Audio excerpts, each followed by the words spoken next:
Good morning, friends. My name is Anand Garg, and I have cleared CDS for Air Force Academy as well as for OTA 3 times. I have also cleared the Coast Guard Assistant Commandant exam. So I will use my experience to help you all. तो मैं यहाँ पे इस video lecture में we will discuss an important topic of polity, that is constitutional amendment और amendments of the constitution. तो इसमें हम लोग देखेंगे और साथ ही साथ we will also discuss the PYQs।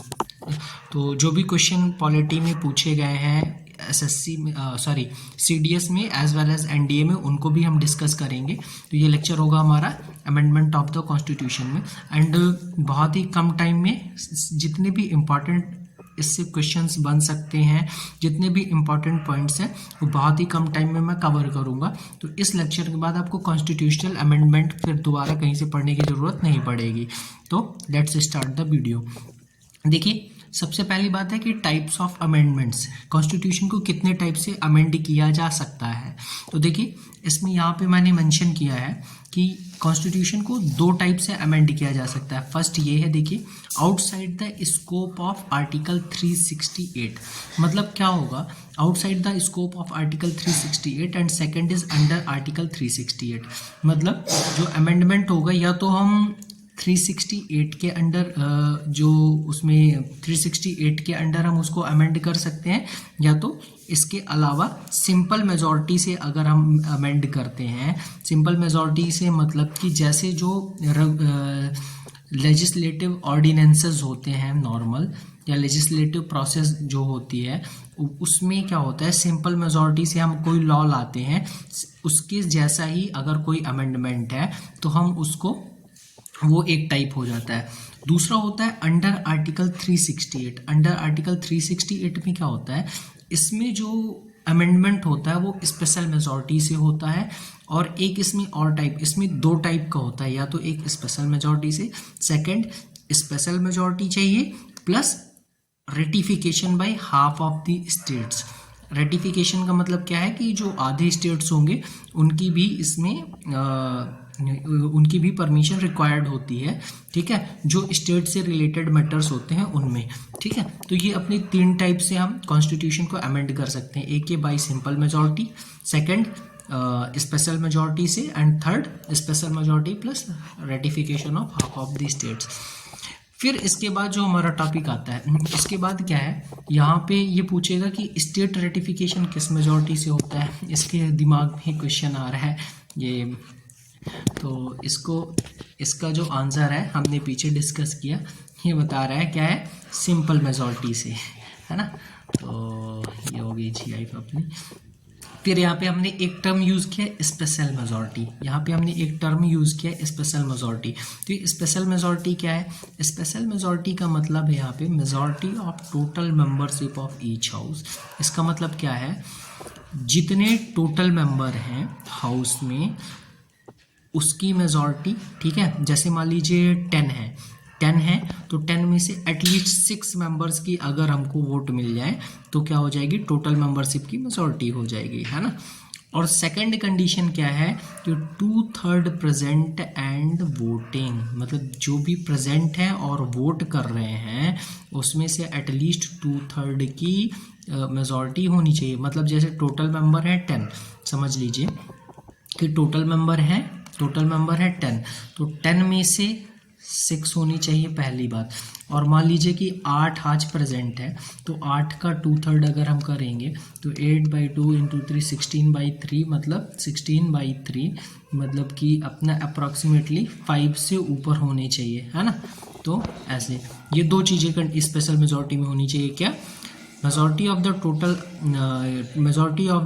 Total membership, और second thing is 2/3 of present and voting. तो ये हो गई अपनी स्पेशल मेजॉरिटी।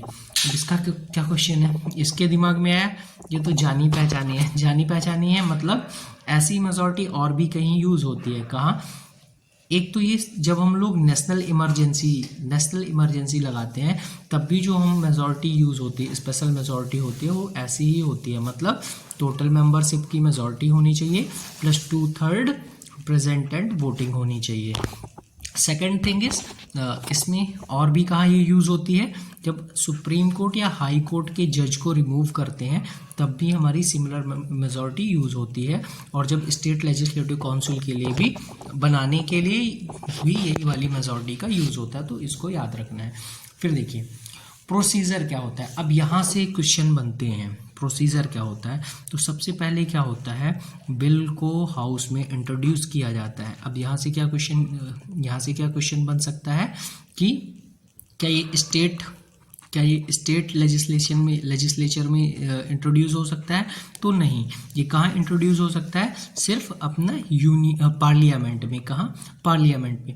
पार्लियामेंट की ईदर हाउस मतलब लोकसभा में या राज्यसभा में, ये दोनों जगह इंट्रोड्यूस किया जा सकता है। फिर by either by private member और मिनिस्टर। यहाँ पे प्राइवेट का मेंबर का मतलब प्राइवेट जॉब करने वाला नहीं है। प्राइवेट मेंबर का मतलब है कि वो हाउस का तो पार्ट है लेकिन he is not the minister, ठीक है, मिनिस्टर नहीं है, कोई कॉमन मेंबर है हाउस का। और मिनिस्टर्स को कोई भी इंट्रोड्यूस कर सकता है, तो ये ईदर हाउस में और बाई ईदर मेंबर ये क्या हो सकती है, इंट्रोड्यूस किया जा सकता है। थर्ड थिंग इज कि इसमें प्रेसिडेंट की prior permission not required. President की जो प्रायर परमिशन होती है, जैसे मनी बिल अगर हमको इंट्रोड्यूस करना है तो प्रेसिडेंट की prior permission is required, but here it is not required, ठीक है। फिर bill must be passed by special majority in each house. Special majority क्या थी कि majority of total membership and 2/3 की मेजॉरिटी प्रेजेंट एंड वोटिंग वाली, मतलब जो प्रेजेंट है और वोट कर रहे हैं उसमें से, जो प्रेजेंट है उसमें से 2/3 होना चाहिए, और जो हाउस की टोटल स्ट्रेंथ है उसकी मेजॉरिटी होनी चाहिए। ये दोनों कंडीशन फुलफिल होनी चाहिए। फिर इसमें क्या है, अब यहाँ पे एक चीज़ समझिएगा कि इन ईच हाउस मतलब दोनों हाउसों में अलग अलग पास होना चाहिए, इसमें जॉइंट सिटिंग का कोई प्रोविज़न नहीं है। तो देखिए क्या क्या याद करना है कि किसी भी हाउस में, दो में से एक हाउस, किसी भी हाउस में ये इंट्रोड्यूस किया जा सकता है, ठीक है। सेकंड थिंग इज कि इसमें ये किसी भी मेंबर के द्वारा ये इंट्रोड्यूस किया जा सकता है। प्रेसिडेंट की prior permission not required. And third thing is कि ये जो बिल है ये दोनों हाउसेज में अलग अलग स्पेशल मेजॉरिटी से पास होना चाहिए, क्योंकि इसमें जॉइंट सिटिंग नहीं होगी। फिर ratification of state if required, अगर स्टेट से संबंधित कोई मैटर है तो स्टेट्स का रेटिफिकेशन के लिए प्रेसिडेंट सेंड करेगा और वो रेटिफाई करके प्रेसिडेंट को रिपोर्ट करेंगे और इनका रेटिफिकेशन रिकॉर्ड होगा। फिर इसके बाद क्या होता है कि बिल प्रेजेंट किया जाता है प्रेसिडेंट को इस सब कंडीशन के बाद, और बिल क्या हो जाता है, बिल बिकम एन एक्ट। अब देखिए यहाँ पे एक और चीज़ याद रखनी है कि बिल जब हमारे प्रेसिडेंट को प्रेजेंट किया जाता है तो हमको पता है कि प्रेसिडेंट के पास होती है वीटो पावर होती है। तो ये क्या कर सकता है, बिल को असेंट चाहे तो ना दे, क्या कर सकता है, या तो पॉकेट वीटो का यूज़ करके, है ना, कितने भी टाइम को अपने पास अपने डिसीजन को होल्ड कर सकता है, या तो वापस कर सकता है दोबारा रीथिंक करने के लिए। लेकिन यहाँ पे क्या किया गया, इन 24th कॉन्स्टिट्यूशनल अमेंडमेंट इन 1971 ये क्लॉज ऐड किया गया कि कॉन्स्टिट्यूशनल अमेंडमेंट के केस में जो प्रेसिडेंट है वो अपने वीटो पावर को नहीं यूज़ कर सकता है, मतलब प्रेसिडेंट को असेंट देनी ही पड़ेगी। ये कहाँ पे ऐड हुआ था, 24th अमेंडमेंट, कॉन्स्टिट्यूशनल अमेंडमेंट से, ठीक है। और प्रेसिडेंट की असेंट के बाद जो हमारा बिल होगा वो एक्ट बन जाएगा। तो ये हमारी पूरी प्रोसीजर थी। इसको यहाँ पे देखिए मैंने चार्ट के फॉर्म में लिखा है क्या, कि बिल को इंट्रोड्यूस किया गया है। इंट्रोडक्शन के पार्ट में हमको 3 बातें याद रखनी है। कौन कौन सी 3 बातें, कि किसी भी हाउस में मतलब पार्लियामेंट के लोअर हाउस या अपर हाउस मतलब लोकसभा या राज्यसभा कहीं पे भी इंट्रोड्यूस किया जा सकता है। एनी मेंबर के द्वारा, मतलब या तो ये वो प्राइवेट मेंबर हो या तो मिनिस्टर हो, दोनों इसको इंट्रोड्यूस कर सकते हैं। नो परमिशन मतलब प्रेसिडेंट की प्रायर परमिशन नॉट रिक्वायर्ड, ठीक है। फिर passed by special majority, special majority से दोनों हाउसेस के द्वारा पास किए जाना चाहिए। क्यों? इसमें जॉइंट सिटिंग नहीं हो सकती, ये हमको याद रखना है। स्टेट का रेटिफिकेशन, प्रेसिडेंट की असेंट, और असेंट से रिलेटेड क्या है अपनी 24th अमेंडमेंट। 24th अमेंडमेंट में क्या कहा गया कि president is bound to give his assent, he can not use his veto. और प्रेसिडेंट की असेंट के बाद जो हमारा बिल था वो बन गया एक्ट। तो ये यहाँ पे इतनी बात हो गई। अब यहाँ पे जो क्वेश्चन बनते हैं हमारे, या तो प्रोसीजर से बनता है, और दूसरा जो हमारे क्वेश्चन बनते हैं ये कुछ इम्पॉर्टेंट अमेंडमेंट्स हैं। आप जितने भी PYQs हैं उनको उठा के देखेंगे, और not only in CDS and NDA as well as in SSC, coast guard, तो जितने भी इम्पॉर्टेंट एग्ज़ाम हैं उनमें आप देखेंगे लगभग इन्हीं अमेंडमेंट से क्वेश्चन आता है। ठीक है, तो यहाँ पे देखते हैं ये फर्स्ट क्या है। फर्स्ट जो अमेंडमेंट था उससे 9th शेड्यूल ऐड किया, not that much important but first है तो मैंने यहाँ पे मेंशन कर दिया। 42nd is very much important, और इसको हम लोग मिनी कॉन्स्टिट्यूशन के नाम से भी जानते हैं। तो क्वेश्चन बन सकता है कि which amendment is known as the mini constitution, तो that is 42nd amendment is known as the mini constitution. 42nd amendment is known as the mini constitution. इसमें क्या हुआ था देखिए, 42nd अमेंडमेंट में ही हमारा प्रीएम्बल अमेंड हुआ था। यहाँ पे देखिए मैंने ये एक टर्म मेंशन किया है सिस, तो प्रीएम्बल में अमेंड करके हमारे तीन नए वर्ड्स ऐड किए गए थे। कौन कौन से? सेक्युलर, आई से इंटीग्रिटी, एंड एस से सोशलिस्ट। ठीक है, तो ये 3 वर्ड हमको याद रखने की। प्रीएम्बल सिर्फ एक ही बार अमेंड हुआ है, कब? 42nd अमेंडमेंट के दौरान। हालांकि इसमें बहुत सारे अमेंडमेंट्स हुए थे, जो इंपॉर्टेंट है वो मैं आपको बता रहा हूँ यहाँ पे कि प्रीएम्बल एक बार अमेंड हुआ था, वो भी कब? 42nd अमेंडमेंट से। 3 नए वर्ड्स ऐड किए गए थे। सिस से आप इसको याद रख सकते हैं। तो सिस, सोशलिस्ट, सेकुलर एंड इंटीग्रिटी, ये तीनों वर्ड्स आपको याद रखने हैं। इसको मल्टीपल टाइम्स पूछा गया है कई सारे एग्जाम्स में। फिर इसी अमेंडमेंट से अपनी फंडामेंटल ड्यूटीज़ ऐड की थी इंदिरा गांधी जी ने। कहाँ से उन्होंने फंडामेंटल ड्यूटीज़ कहाँ से उठाई थी? रसिया से। जो फंडामेंटल ड्यूटीज़ का इनको प्रिंसिपल था वो इन्होंने रसिया से उठाया था। ठीक है, that time it was USSR। फिर 61st amendment, not that much important पर याद रख सकते हैं कि 21 से जो वोटिंग एज थी 21 से 18 कर दी गई थी। ठीक है, अब इसमें देखिए ये कुछ लैंग्वेजेस हैं, तो इनको कई बार पूछ लेता है कि कौन सी लैंग्वेज 8th शेड्यूल में है। तो वो ज़्यादातर जब पूछेगा कि 8th शेड्यूल में कौन से, तो आप देखेंगे वो अमेंडमेंट से ही जो अमेंड करके ऐड की गई है वही लैंग्वेज देता है। तो आप याद कर सकते हैं कि 71st से, अगर अमेंडमेंट नंबर नहीं भी याद करना है, ये 3 लैंग्वेज याद कर सकते हैं, मणिपुर, कोंकणी एंड नेपाली। तो मैंने तो इसको ऐसे याद कर लिया था KMN, तो मणिपुर, कोंकणी एंड नेपाली। ठीक है, फिर 73rd, इसके बारे में तो सबको पता ही होगा। 73rd अमेंडमेंट से क्या हुआ था? हमने पंचायती राज को ऐड किया था, और पंचायती राज ऐड करके हमने क्या किया था? 11th शेड्यूल भी ऐड किया गया था। पंचायती राज का मतलब पंचायत से रिलेटेड जितने भी प्रोविजंस हैं, जितने भी आर्टिकल्स हैं, इस एक अमेंडमेंट से ऐड हुए थे। फिर इसके जस्ट बाद, मतलब उसी टाइम पे इसके जस्ट बाद 74th अमेंडमेंट किया गया, और इससे म्यूनसिपैलिटीज़ ऐड की गई, म्यूनसिपैलिटीज़, और 12th शेड्यूल ऐड किया गया। 11th शेड्यूल के बाद 12th शेड्यूल ऐड किया गया 74th अमेंडमेंट से। अब ये 86th अमेंडमेंट वेरी इंपॉर्टेंट, इसको तो CDS में ही मल्टीपल टाइम्स पूछ लिया है। CDS में मल्टीपल टाइम्स पूछा है। देखिए इसमें क्या क्या हुआ था? 86th अमेंडमेंट में क्या हुआ था कि एक आर्टिकल है 21A आर्टिकल ऐड किया गया था, और 21A आर्टिकल से क्या हुआ था कि राइट टू एजुकेशन को फंडामेंटल राइट बना दिया गया था। इसमें क्या बोला गया कि 6 से 14 ईयर्स तक के चाइल्ड्स का जो एजुकेशन है वो फंडामेंटल राइट है। और इसी में क्या किया था कि 45th आर्टिकल जो कि हमारा किसका है, डायरेक्टिव प्रिंसिपल्स का है, 45th आर्टिकल में चेंज करके क्या बोला गया कि गवर्नमेंट को ध्यान देना चाहिए जो 0 से 6 ईयर के चिल्ड्रन हैं उनको न्यूट्रिशन और एजुकेशन प्रोवाइड करने में, ठीक है।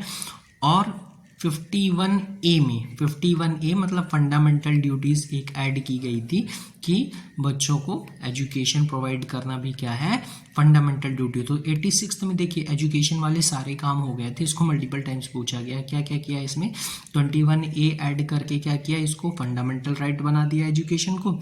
और 45th में क्या किया इसने, 45th आर्टिकल को चेंज करके इसने डायरेक्टिव प्रिंसिपल में ला दिया। और 50A में इसने क्या कर दिया, फंडामेंटल ड्यूटीज़ बना दी एजुकेशन को, ठीक है। तो ये 86 इज़ वेरी मच इम्पॉर्टेंट, इसको आपको बिल्कुल बाई हार्ट याद होना चाहिए।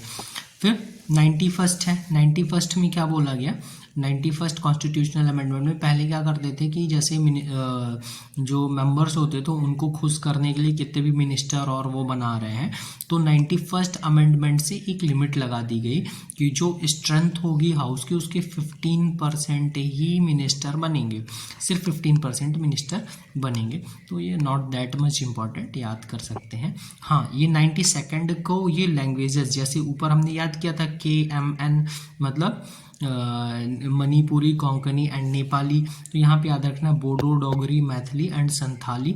तो मैंने तो ऐसे याद कर लिया था BDMS मल्टीपल टाइम्स बोलोगे याद हो जाएगा, बोडो, डोगरी, मैथिली, संथाली, बोडो, डोगरी, मैथिली, संथाली, ठीक है। इसके बाद आपका ये जो अमेंडमेंट्स है 101 से 106 तक, 101 वाला है हमारा GST का, और ऐसे कर करके ये सारे हमको 101 से 106 तक जो है वो वेरी मच इम्पॉर्टेंट, उनको आप लोगों को पढ़ना है। अभी मैं इस वीडियो में नहीं बता रहा हूँ क्योंकि ये वीडियो बड़ा हो जाएगा, तो हम लोग बाद में चाहेंगे तो डिस्कस कर लेंगे, लेकिन इनको आपको मिस नहीं करना है। अभी मैं दिखाऊंगा कि PYQs में कितनी बार इनको पूछा है, ठीक है। तो दैट्स इट, अभी अपन लोग अपने PYQs सॉल्व करते हैं। तो ये देखिए 2022 सेकेंड CDS का क्वेश्चन है कि which one of the following statement is correct. देखिए under article 21A of the constitution, article 21A कौन से अमेंडमेंट से ऐड किया गया था, 86 से। Constitution India, the state shall provide free and compulsory education to all children up to the age of 11 years. नहीं, ये कहाँ से था, 6 to 14 years, right. Every religious denomination has got absolute, इसका रिलीजन से तो कोई लेना देना ही नहीं है। ओनली रिलीजियस एंड ये भी कोई नहीं। Parliament can not empower even by law any court other than the Supreme Court of India the power to issue writs within, नहीं, which one of the following statement is correct, Parliament cannot empower even by law any court other than the Supreme Court of India the power to issue writs within local limits of its jurisdiction।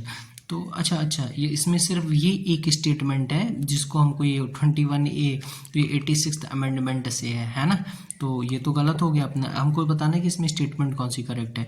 Denomination has got absolute power under article, right, तो ये अपना correct है। ये fundamental right का question है, लेकिन ये 86 से था तो मैंने इसको यहाँ पे ऐड कर दिया था। अब देखिए ये यहाँ का क्वेश्चन देखिए, बाय विच, देखिए फिर से वही 21A मतलब बहुत ही इंपॉर्टेंट है। By which one of the following constitutional amendment acts was the article, ये तो ये अपने को याद है 86। ये क्या है, which one of the following statement with regard to the preamble of the constitution of India is are correct. देखिए equality of status and equality of opportunity find mention in the preamble, बिल्कुल ठीक है।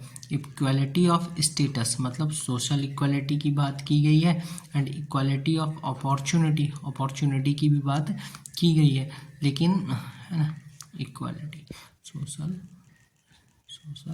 And economic and the expression unity and integrity of the nation was not there in the preamble since the beginning।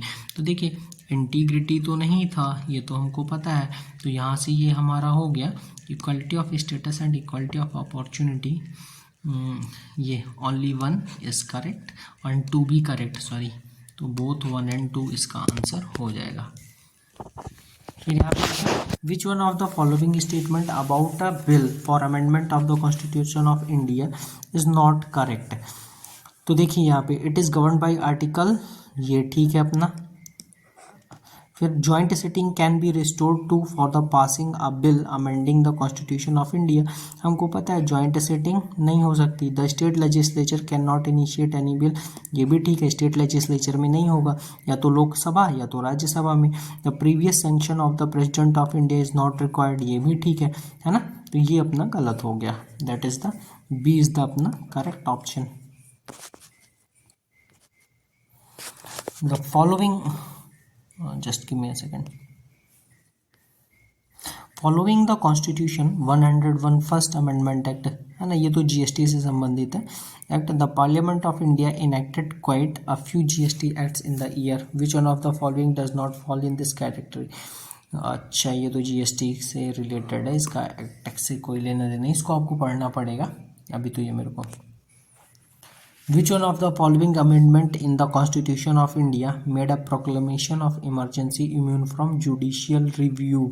अब देखिए यहाँ पे ये है हमारा 42nd अमेंडमेंट। क्या किया था, 42nd अमेंडमेंट लाके इन्होंने इमरजेंसी के प्रोक्लेमेशन को जुडिशियल रिव्यू से इम्यून कर दिया था इंदिरा जी ने, है ना, और उसके बाद इमरजेंसी लगा दी थी। तो आप इसको याद रखेंगे, ये 42nd अमेंडमेंट से हुआ था। फिर यहाँ पे देखिए which one of the following is not a correct statement with reference to the constitution of India. तो यहाँ पे देखिए तो constitution 85th amendment act has inserted, नहीं, ये कौन सा था, article 21 A 86th amendment, right. Article 22 talks about preventive detention, तो ये भी नहीं है। एंड तो ये तो हमारा पहला ही गलत हो गया, तो अब हमको और तो चेक करने की ज़रूरत ही नहीं है। तो constitution 73rd amendment acts provide for, 73rd amendment हमने देखा था, ये एनडीए का क्वेश्चन है। Establish the creation of Jharkhand, the elaborate system of establishment, ये रहा, है ना, ये बी ऑप्शन इसका करेक्ट है। पंचायती राज से रिलेटेड है ये, पंचायत से। और इसका एक ही question, which of the following regarding the constitutional amendment is are correct. The procedure for amendment to the constitution is provided in article 368, ये ठीक है। A bill to amend the constitution can be introduced, ये भी ठीक है। The special procedure in article 368 vest constituent powers upon the ordinary legislature. The special procedure in article 368 vest constituent powers upon the ordinary legislation, तो ये तो गलत है ना। तो हमारा क्या ऑप्शन हो जाएगा, 1 and 2 ओनली। तो दैट्स इट, ये हमारी वीडियो का एंड हुआ। तो बस कॉन्स्टिट्यूशनल अमेंडमेंट में जितना मैंने आपको पढ़ाया है ये पढ़ना है, बस आपको एक्स्ट्रा क्या पढ़ना है, 101 से 106th अमेंडमेंट तक पढ़ना है। बाकी आपको कहीं से कुछ पढ़ने की ज़रूरत नहीं है, इससे आपका पूरा CDS के और NDA के क्वेश्चंस सॉल्व हो जाएंगे। प्रोसीजर को ध्यान से देख लेना है एक बार। तो थैंक यू।